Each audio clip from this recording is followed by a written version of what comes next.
Mais bonsoir, comment vous allez? Bien, j'espère. Nous sommes aujourd'hui 20 janvier 2026.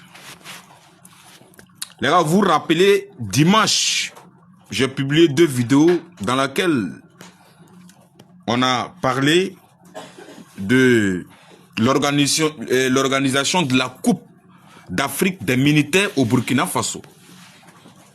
Et le lundi, je vous ai publié aussi ce que Bassol Mabazier a dit, a laissé comme message à la population de Burkina Faso. J'ai bel et bien posé plusieurs questions, à savoir, il y a eu un coup d'état déjoué au Burkina Faso le 3 janvier où on a échappé. Il y a des mercenaires qui étaient prévus, quand on écoute les audios, à rentrer à Ouagadougou et dans d'autres villes. Est-ce que nos services de renseignement ont mis la main sur tous ces mercenaires? Est-ce que tous les comploteurs ont été arrêtés? J'ai bel et bien posé des questions dans la vidéo. Donc, j'ai dit, mais ceux-là, ils vont venir, comment est-ce qu'ils vont faire? Ils vont venir avec des avions militaires ou bien c'est nous, on va dépêcher les avions, aller les chercher? Tout ça, il y avait plein de questions à poser, sans réponse. Et c'est le lendemain que Bassol Mabazier nous a éclairci en disant qu'ils sont venus proposer, mais le gouvernement n'a pas encore validé. Alors, sachez très bien que le premier jour d'interrogatoire, ou bien interrogation, petit. Le premier jour d'interrogatoire d'Amiba, il y a beaucoup de choses qui ont été révélées. Les gars, ça va aller vite, hein, ça va aller très très vite. Ça va aller vite. Parce que là, il n'y a pas le temps à perdre. Sachez très bien qu'il y a des armes qui ont été retrouvées un peu partout à Ouagadougou. Donc c'est là que vous allez comprendre. Quand l'audio était sorti, vous avez compris très bien. Il a dit que le peuple n'ose pas sortir. J'ai fait une vidéo, j'ai dit il n'ose pas là. C'est une menace parce qu'il y a des gens qui vont tirer sur la population. Donc ils se sont appuyés sur quelque chose. Des armes ont été récupérées un peu partout à Ouagadougou. Dans des villas, dans des maisons inachevées. Et il y a certaines zones même où ils ont creusé et puis ils ont enterré même les armes. Et il y a d'autres armes qui sont indexées dans d'autres villes de Burkina Faso et dans certains villages. Et nos services de renseignement sont en train de travailler, récupérer toutes ces armes-là rapidement. Beaucoup ont été déjà récupérées. Et d'autres sont en cours de récupération. Donc, regardez comment la gravité de la situation était.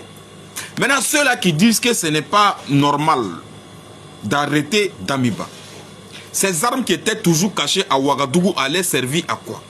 Ces armes qui étaient enterrées à Ouagadougou allaient servir à quoi? Ces armes cachées dans d'autres villes de Burkina Faso allaient servir à quoi? À perpétuer encore d'autres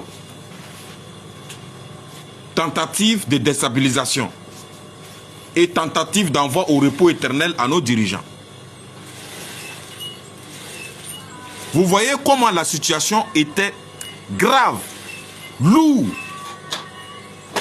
Et vraiment, ça allait être catastrophique pour le peuple burkinabé et pour le Burkina Faso. Je vous avais bel et bien prévenu que l'organisation de ce Coupe d'Afrique des militaires au Burkina Faso, on n'était pas partant et c'est louche. J'ai bel et bien dit pourquoi ils ont laissé. C'est quand le camarade capitaine Ibrahim Traoré est devenu le président de la confédération qu'on vient organiser match des militaires au Burkina Faso. Imaginez combien de pays, 13 pays ou plus. Imaginez tout cela. Et j'ai même dit dans la vidéo, et s'ils sont venus pour autre chose? Imaginez toutes ces armes-là qui étaient cachées un peu partout. Les gars pouvaient venir bras ballants, en sachant très bien qu'ils ont du matériel en place pour faire leur travail. Et la question qui se pose dans cette affaire, pourquoi ce n'est pas la CAF qui est venue avec la proposition? Pourquoi ce n'est pas la CAF qui a délégué des personnes pour venir parler dans l'histoire de ce fameux foot de Coupe d'Afrique des militaires? Pourquoi venir organiser, comme on appelle, Coupe d'Afrique des militaires dans un pays en crise qui combat contre les terroristes, qui combat dans une guerre qu'on les a imposée? Les gars, quand on vous donne les indices là, soyez vigilants. Quand on vous fait des analyses là, soyez vigilants et écoutez. Dimanche, j'ai fait la vidéo matin, le soir, j'ai fait une deuxième vidéo. Lundi matin, ma première vidéo, c'était sur ça. Bon, les armes sont récupérées un peu partout. En fait, c'est le premier jour. D'abord, le disque dur qui est déposé là-bas, Digba, de 100 kilos, n'a même pas encore commencé à parler totalement. Donc, imaginez la gravité de la situation, la profondeur de la noirceur de leur système. Et imaginez l'intention que ceux-là sont venus avec les propositions de Coupe d'Afrique des militaires. Les gars, soyons vigilants et restons vigilants parce que c'est maintenant que ça commence. C'est là, maintenant que ça commence. Parce qu'il y a un gros pion de l'impérialisme qui est tombé. Il y a un gros pion des terreaux qui est tombé. Il y a un gros pion des apatrides qui est tombé. Donc, c'est maintenant que ça va commencer. C'est maintenant, hein.